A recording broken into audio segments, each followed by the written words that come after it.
Esimene asi, mis võib-olla tuleks selgeks teha, on see, kes see kinnisvaramaakler ikkagi on. Et meil on nagu selge, et ta on ikka keegi, kes paneb kuulutusi ülesse, aitab inimeste kodusid müüa. Aga ma astun võib-olla ühe sammu tagasi, et tegelikult julgen väita, et kui kinnisvaramaaklerit turul ei oleks, siis tehinguid ei toimuks. Ja ma põhjendan seda sellega, et vaadake, ostjad on kassid ja müüjad on koerad. Suures osas ei saa müüjad ja ostjad omavahel neid asju kokku lepitud. Ja mida me siis näeme, on see, et kui üks müüb hinda või ostab hinda, nii nagu ostja, siis müüja müüb emotsiooni. Ja kuidas me seda näeme, on see, et müüjad sageli ülehindavad oma vara. Ütlevad, see on ikkagi minu kodu, siin kasvasid meie lapsed, ma olen investeerinud, siia ma olen pannud selle kalli laua või seina ja nii edasi. Ja sellest tulenevalt siis müüja ütleb, et ta müüb emotsiooni ja nüüd ostja ütleb, et mind ei huvita, et ma tahan soodsamalt saada. Ja see vahemees, see usaldusvahemees nimega maakler või naine on tegelikult see, kes siis aitab selle tehingu kokku viia. Ja meie põhiroll siis ei olegi ainult nagu lihtsalt ütleme see vahemees olla, aga püüda ka või hinnastada, ootused paika panna, hinnastada see õigesti ja siis tehing ka lõpuni viia. Sest tegemist on sageli üsna keeruliste tehingutega, mis tähendab siis, et nüüd jõuda punktist A punkti B on vaja vahest päris palju nagu pingutust. Aga kuna me ei tee üksikuid tehinguid, vaid aastas ikkagi kümneid ja sadu, siis see tähendab seda, et me näeme väga erinevaid tehinguid ja näeme väga erinevaid kliente ja nende vajadusi täpselt samamoodi. Nii et kinnisvaramaaklerit on vaja selleks, et tehingud jõuaks lõpuni. Ja võiks ju isegi küsida, et kas kinnisvaramaaklerit on alati vaja. No on kindlasti kliente, kes saavad ise suurepäraselt hakkama, nii et võiks ka öelda, et kinnisvaramaakleri teenus on ikkagi teenus ja selle teenuse eest tuleb maksta kliendil ja kui ta ise ei jõua, ei saa, ei taha, siis loomulikult ta palkabki selle maakleri endale seda teenust täitma. Nii et nii nagu iga muu teenus on ka maakleri äri ja teenus või tegevusteenus ja klient siis kas siis tarbib seda või siis saab ka ise hakkama. Et Eestis täpselt samamoodi on võimalik igal kliendil ise oma vara müüa ja siis seda teenust mitte tarbida. Aga meie siis keskendume selle teenuse, ütleme siis väärtuse tõstmisele, selle tahame maakleri tööd propageerida. Ja ma võib-olla alustaks sellest, et kes see siis kinnisvaramaakler on, et kinnisvaramaakler, nagu öeldud, on vahemees või vahenaine või ütleme vahendaja ja keegi, kes toob siis erinevad osapooled kokku ja teeb siis tehingu võimalikuks ja viib selle lõpuni. Aga on üks niisugune 5 asja, mis on olulised just arvestades, mida maakler siis teeb. Maakleril on 5 kompetentsi. Esimene kompetents maakleril on müügikompetents. Ja me ju räägime ikkagi nagu ametist või ärist, mis on jätkusuutlik. Noh, mitte lihtsalt, et tegin ühe tehingu ära, vaid 10 aastat, iga aasta sealt teed 20-30 tehingut, siis seal on vajalikud teatud kompetentsid. Esimene kompetents ongi see sama müügikompetents. Maakler teab oma siis ütleme müüginumbreid, ta teab, kuidas müük käib, tal on ülevaade sellest müügiprotsessist, kust klient tuleb, kui palju tal kliente on vaja või vihjeid on vaja näiteks, et kliente saada, kuidas kogu see müügiprotsess käib, see on siis see müügikompetents. Nüüd see teine kompetents on juriidiline kompetents, et meie Eestis on kinnisvara õigus baseerub siis saksa õigusel ja kinnisvara ost-müük käib läbi notariaalsete siis tõestamiste. Tähendab, et me peame tundma siis mõningal määral loomulikult seadust ja seadus siis ennekõike siis asjaõigust, tsiviilõigust ja nii edasi, võlaõigust ja mõistma siis, et mis siis selle konkreetse vara puhul, näiteks kui meil korter või maja müüki tuleb, mis selle juriidiline seis siis on. Et see on pigem selline analüütiline pool, et me teeme asjad selgeks. Ja täna on hästi palju kinnisvara on siis puudulike dokumentatsioonidega või EHR-is ei ole andmed korras või ja siis tuleb meil kasutuslubadega tegeleda või aru saada, et kas need on või need ei ole ja nii edasi. Ehk siis see juriidiline kompetents on teiseks. no kolmas kompetents, mis maakleril on turunduskompetents. Et kui me juba müüme, siis me peame teadma, kuidas see klientide ette panna. Siit muidugi tuleb ka kinnisvarabüroo väärtus välja, et me tegelikult toetame neid asju, meil on ka see turundustugi, aga see ei tähenda, et siis maakler kui müügiinimene ei peaks teadma, kuidas turundada seda kaupa, mis me siis müüki võtame, kellegi kodusid, maatükke või ärihooneid. nii et see kolmas on siis turundus, kuidas panna need asjad inimeste ette. Neljas kompetents on psühholoogia ja see psühholoogia on just see, et kuidas kuulata inimesi, inimese tundmine, suhtlemisoskus. nii et see valdkond on ka väga oluline pool, kus ennast arendada ja no viies kompetents on ehitustehniline. kui me läheme klientide koju, siis me saame aru, mis on kallid materjalid, mis on odavad materjalid ja teeme endale selgeks sellise põhilise ütleme terminoloogia ja rääkimata sellest, et tunneme siis ehitusmaterjale või tunneme siis ehitisi. see ei tähenda nüüd, et seda kõike saaks teha sellisel tasemel, et me oleme maailmameistrid. et me oleme kõikides asjades kõige paremad, aga mõni inimene on kindlasti mõnes asjas parem ja mõnes asjas no veel parem, ütleme siis nii. et 5 kompetentsi, mis kinnisvaramaakleril siis oodatakse, on siis, hakkame pihta tagant, ehitus, turundus, psühholoogia, müük ja üks oli veel, juriidiline. Nende 5-ga teeb tegelikult maakler siis tööd ja nendest põhimõtteliselt tema teenus koosneb sellest ekspertiisist. et kui kinnisvaramaakler on professionaal, siis tal on teatav ekspertiis nendes valdkondades. nii. täna ei ole kinnisvaramaakleri ametit valides otseselt litsentsi vaja ja kinnisvaramaakler saab olla, ütleme see esimesed 2 aastat ongi kinnisvaramaakler ilma litsentsita või kutseta ja pärast seda saab ta minna omale kutsetunnistust maaklerite koja poolt maaklerite kojast hankima. ja mis on suures osas juriidiline eksam tegelikult. aga miks on hea olla, ütleme siis mõne büroo all ja miks mitte just tarkvara all, on sellepärast, et annab sulle tegelikult nende kompetentside ees suurema eelise, kui sa oleksid seda üksi. ja loomulikult aitab neid kompetentse ka arendada. ja kui me mõtleme meie maaklerite peale, kes siin on olnud 5 aastat, 10, 20, meil on ka üks maakler, kes on üle 30 aasta olnud, siis nad ongi, siis ütleme, et see hulk inimesi siin koondab kokku sellise kompetentsi nagu, noh, mul nüüd sõnad jooks kinni, aga ütleme isegi kogu. siin on niisugune sünergia tekib sellest, et meil on kogu kompetentsi kogu. nii. Kellele sobib maakleri töö? no üks asi on selge, et maakleri töö sobib inimesele, kes on ettevõtlik inimene. vahepeal küsin, et olete ikka minuga, jah? ma muidu teen siin monoloogi, aga meil on inimesi vahepeal juurde tulnud siin, mõni on ka ära läinud. aga lihtsalt võite chati öelda, et oled jätkuvalt minuga ja ma olen hästi kuuldel ka. Kas muidu kuulda on praegu, ei ole? on küll kuulda. ja, et olen. väga lahe, väga lahe. aitäh, Peeter, teatamast. nii, väga lahe. Nele ütleb, et on Jaaga kohal. super. siis ma vahepeal, Liina ütleb ka, et tema on ka olemas. no väga hea, siis ma ei räägi endale ja üksi, see on põhiline, on ju. ma võin seda peeglis ka teha, nii. Jaanis ütleb, et on kohal, olen kohal. super, aitäh.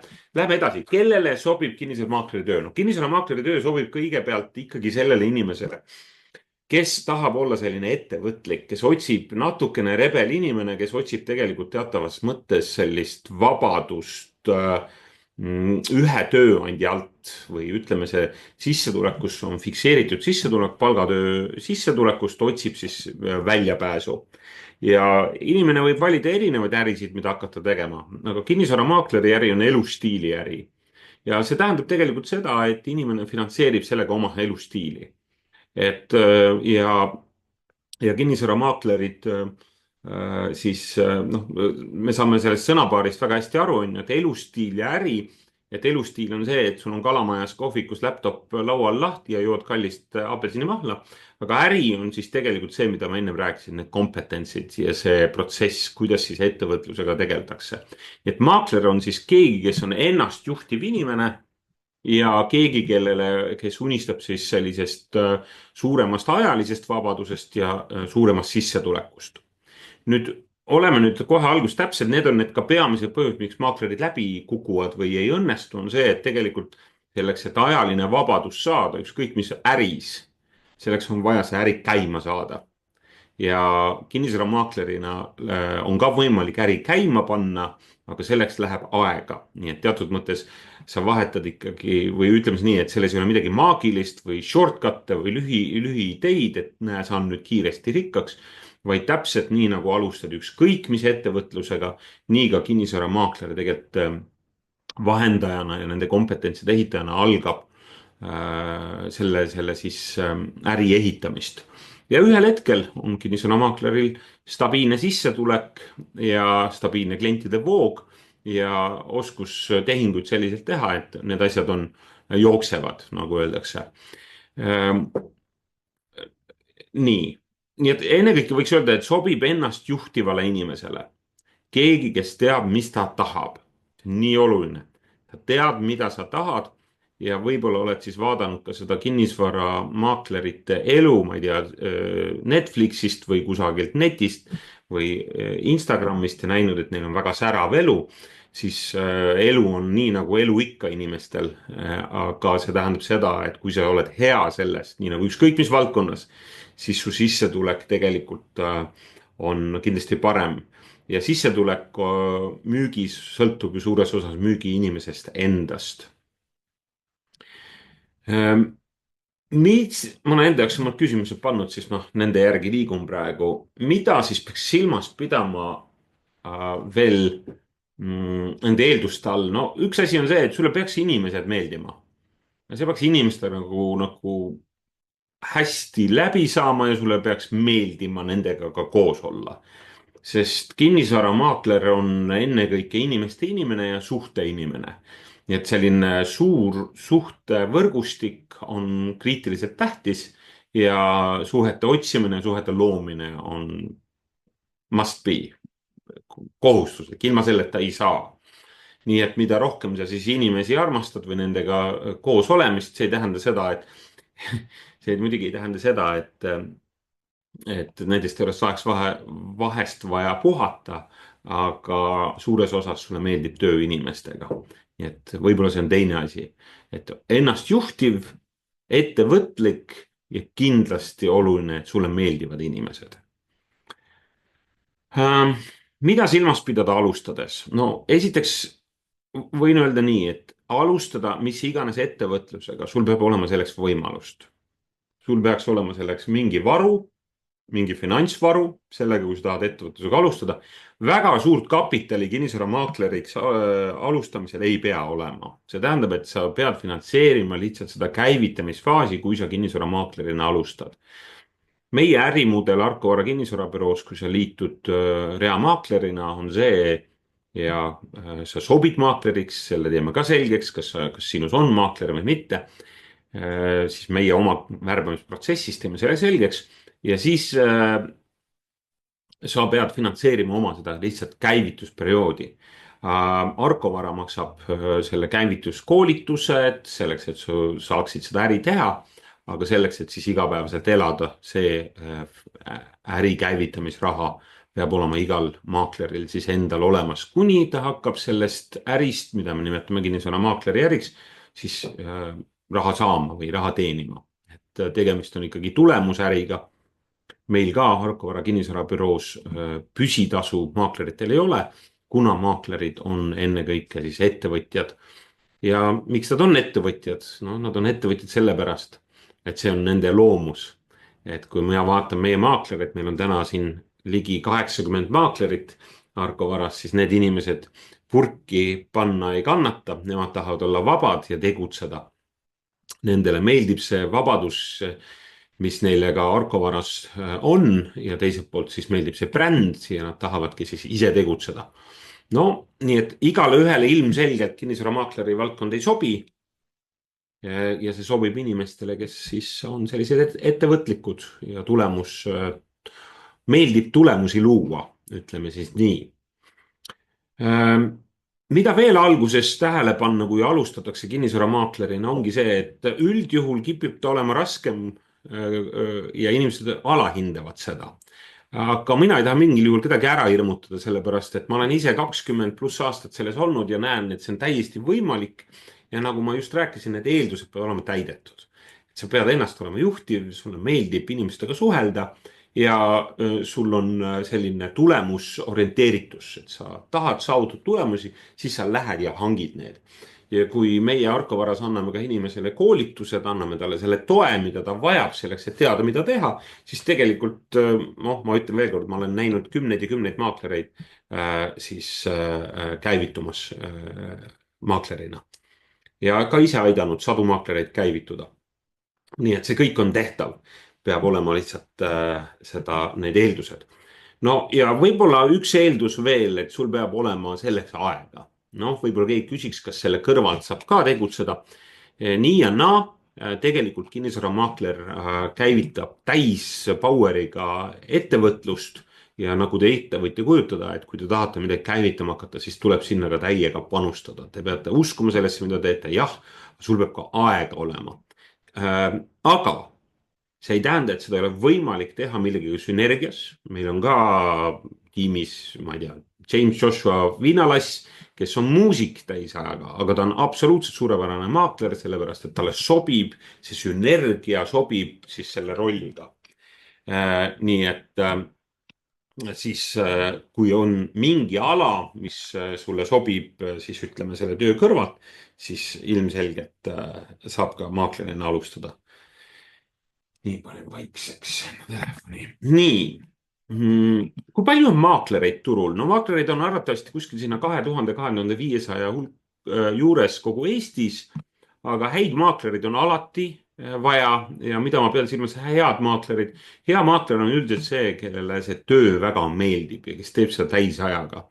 Ja neid inimesi tegelikult on alati vaja, kes siis on väga head professionaalsed püügis ja teeninduses ja mis seal salata, hakkab üks põlvkond ka maaklereid pensionile minema.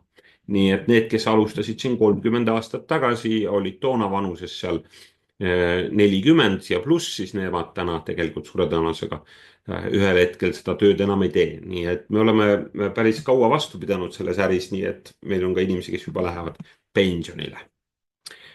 Nii, siis küsimus, kuidas maakler on tasustatud. Esimene lihtne vastus sellele, et tasu tekib seal, kus on väärtus, kui maakler on siis aidanud tehingu lõpuni viia kliendil. Me vahendame siis siin täna ennekõike siis inimeste kodusid ja ärikodusid ja nõustame siis neid müügiprotsesse. Inimene ütleb, et tahan müüma hakata, siis tegelikult see kinnisvaramaakler aitab tal selle protsessi lõpuni viia ja kui ta seda edukalt teeb, siis ta tegelikult teenibki selle pealt raha. Ja kinnisvarabüroos on 2 ärimudelit. Üks mudel on siis see, et meil on maaklerid tiimis, kellega me jagame siis tulusid ja meie kanname kulud.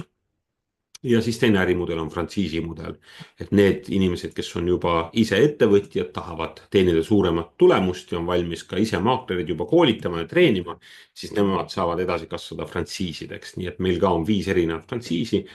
Need on need inimesed, kes juba, ütleme, ruumi jääb vähe üksi tegutseda, tahavad juba ise palgata inimesi ja siis meie brändi all tegutseda aktiivselt. Nii et nagu lihtsustatult öeldes, siis kinnisvaramaakleriga me jagame tulusid. See tulude jagamise protsentuaalsus on juba selles mõttes natuke tehniki, et seda me räägime juba nende inimestega, kes juba tahavad, ütleme kindlalt kandideerida selles protsessis, et aga võin juba etteruutavalt öelda, et mida suurem on käive, seda rohkem ka maakler ise endale teenib. Ja meie selline soov on, et iga maakler teeniks minimaalselt 2 keskmist Eesti palka, mis siis tegelikult tähendab seda, et noh, siis tasub see müük ära. Et muidu ju tekib küsimus, et miks kinnisvaramaaklerina alustada. Nii, ja vahepeal, kui teil on küsimusi, võite need chati ka panna, et siis ma siin võib-olla selle teemade vahel saan kohe jooksvalt ka siis teie küsimustele juba hakata vastama, et siis ma tean, kus suunas liikuda. Et ma olen sellise põhialguse nagu ära katnud. Et võib-olla kui kinnisvaramaaklerina alustatakse, et kust need kliendid siis tulevad, et üks hästi oluline osa küsimusest on ju, või alustamisest on see, et kust need kliendid saada. No suur osa tegelikult tööst käib oma tutvusringkonnaga ja loomulikult ka siis sellesama Argo Vara enda andmebaasiga. Aga nii nagu elustiili äris ikka, et äri tuleks teha nende inimestega, kes juba sind usaldavad. Nii et ta on kontaktiäri, mis tähendab, et siis inimese haaval tuleb hakata seda äri ehitama. Miks Argo Vara? No ma ütleks, et Argo Vara on nendele inimestele hea büroo, kes tegelikult just koolitusest lugu peavad ja tahavad areneda. Et on kinnisvarabüroosid, kus sa siis sellisele võib-olla alguse koolituse saad kätte, aga pärast see koolitus jääb väiksemaks, et me oleme üles ehitanud mudeli nii, et meil on iga kuu koolitused, mis siis aitavad spetsialistidel võib-olla siis olla kuidagi nagu teravamad, läbimõeldumad ja kindlasti klientidele kasulikumad. Ja meie kultuur on selline inimese keskne, keskendub koostööle, soosime koostööd.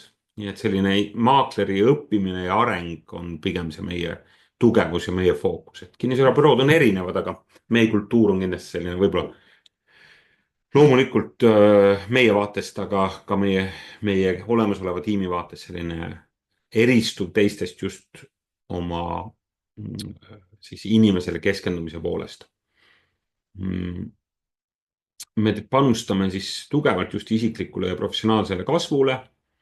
Meie jaoks on hästi oluline see, et maaklerid lähevad kõik kutseeksamid tegema, kui neil on selleks sobiv aeg käes. Meil on tehnoloogiat arendatud, meil on oma infosüsteem, mis siis aitab meil tööd teha, selle nimi on Avis.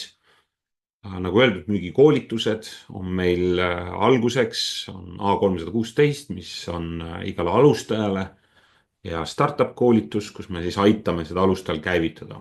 No ja siis on online koolituskeskkond ka Argo Akadeemia, kus siis alustav maakler saab ja mitte ainult alustav, vaid juba edasi jõudnud ka saab teadmisi juurde hankida. Nii, aga mis on siis esimesed sammud, kui oled mõelnud karjääri alustada? No esiteks sul tuleb saata oma CV ja siis CV küll ei ole alati kõige alus või ei näita kõike, aga müük ja teenindus ja just see potentsiaal teenindada kliente ja olla potentsiaalselt hea müügiinimene. Need võiksid CV-st välja tulla ja või siis lisa kindlasti ka motivatsioonikiri, et näe, ma tahaksin maakleriks saada ja mu motivatsioon on see. No muideks seal motivatsioonis tasuks siis aus olla, et miks sa tahad rasket ettevõtja elu. Ja üldiselt, miks maaklerina alustatakse, nagu ma ütlesin, vabadus, suurem sissetulek, iseenda peremees olek, tõsta oma elu kvaliteeti, ütleme, ja need on need peamised asjad, miks ju kinnisvaramaaklerina ja miks üldse müügis alustatakse. Nii et saada CV @arkovara.ee ja motivatsioonikiri, siis toimub sinuga kohtumine, seejärel on proovipäev või prooviülesanne, kus sa saad siis tiimi näha ja seejärel algabki töö. Siis hakkab koolitusprotsess pihta meie alustajatega. Jah, nii, küsimusi ei ole tekkinud. Ma eeldan sellest, et ma olen lihtsalt siis, Nele, sul on, ma kuulan su küsimust, Nele. Või loen, vahet ei ole, ma võin ka lugeda. Tere, ma siis mikrofoni sisse. Võib-olla sa jõudsid alustuseks öelda juba seda, et kus on kontorid ja noh, ütleme, tõmbekeskused versus maapiirkonnad, et kuidas teil selle teemaga on see kaetus üle-eestiline? See on hea küsimus, aitäh Nele selle küsimuse eest. Me oleme üle Eesti väga ilusti kaetud. Loomulikult kõige parem on teha tehinguid seal, kus on, kõige parem on maaklerina tegutseda seal, kus on tehinguid. Nii, see on esiteks, et ma ütleksin, et äri on kõige parem teha seal, kus tehakse tehinguid. Sest kui me võtame mõne maakonna ja mõne, ma ei tea, mõne näiteks, ma ei tea, mingi maad või mõned majad, siis seal võib olla nii vähe tehinguid, et maakler jääb nälga. Et seda vahendajat on ennekõike ikkagi vaja sinna, kus on tehinguid ja need on ikkagi meie suuremad tõmbekeskused kõik. ja meil on täna Tallinn, Tartu, Pärnu, Viljandi, Virumaa, nii Jõhvis kui Rakveres. meil on Saaremaal täna inimesed, me tegelikult oleme üle Eesti täiesti olemas ja otsime tegelikult inimesi ka igale poole, et see ei ole siis ainult Tallinnasse. aga kui täna lihtsalt mõelda, et kus see äri kõige aktiivsem on, siis tegelikult tõmbekeskustes. nii, ma ei tea, kas ma vastasin Nele su küsimusele või sa tahad täpsustada seda? ei, aitäh, ma arvan, et oli ka suhteliselt ootuspärane vastus. Et lihtsalt jah, just, et see üldine seis ja noh, sest ma ise praegu olen pigem kolinud põhjast lõunasse ja mõtlen just selles võtmes siis, mis siin edasi.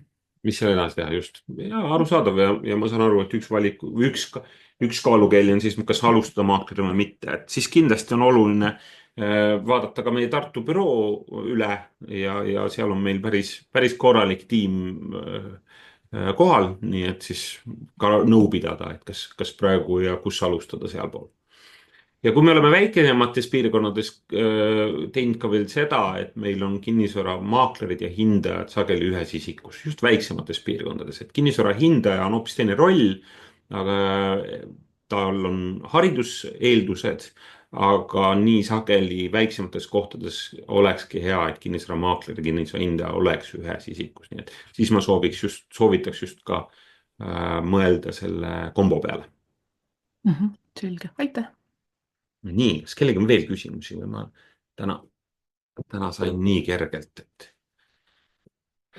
kas ma küsiks, et on kuulda, jah? ja Peeter, kuulan sind, jah. et vot sellest samast eelmisest küsimusest teeks nagu väikse jätkuküsimuse veel.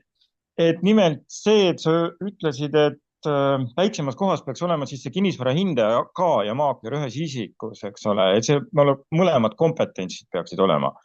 et kui keeruline nüüd on see kinnisvara hindaja kompetentsi omandamine üldse? no ühelt poolt on keeruline, teiselt poolt nii nagu iga asja õppimine, et kui on sellist analüütilist mõtlemist ja seal on natuke sihukest matemaatilist või ütleme, sihuke matemaatilist mõtlemist vaja, loogilist mõtlemist, ehk siis vahest on maakler ja hindaja nagu vastuolus, et üks on müügimees, keskendub sellisele suurele pildile, siis hindaja keskendub detailile. aga ega ta on õpitav, et 5. taseme hindaja tegelikult aluseks on küll keskharidus, aga meie ikkagi otsime inimest, kellel oleks ikkagi kas baka, sest 5. tasemega kaugele ei jõua, et tegelikult on vaja 6. tase kindlasti ära teha. nii et 6. tase jaoks on baka, on alusharidus või alus selleks, et seda teha ja siis see on kõik tehtav. et seal on vaja, ütleme siis sellist eelnevat, nagu meiegi siin õpetame hindajaid välja, et üks 4 kuud läheb õppimisele. ja siis saab minna juba eksamit tegema, eksamit saab teha 2 korda aastas, kevadeti ja sügiseti. aga ega ta midagi lõpuks nii keerulist ei ole, aga Eestis on hindajaid kuskil 200+, nii et neid väga palju ei ole. lihtsalt väiksemates kohtades me oleme eelistanud seda, et meie maaklerid ja hindajad oleksid nagu kombona. ja. nii, kellelgi veel küsimusi või tekkis mõni mõte? nii et kui kellelgi on mõte, et kas kandideerida maakleriks või mitte, siis nagu ma ütlesin, CV@Tarko Vara, saada oma CV, motivatsioonikiri, et miks sulle meeldiks seda teha ja me kindlasti võtame sinuga siis ühendust, aga ma muus osas loodan, et ma olin harida, mis on hindaja hariduslikud eeldused, ongi bakalaureusekraad. eelistatud oleks majanduslik haridus, aga tegelikult saab ka siis muude siis muude teemadega sisse.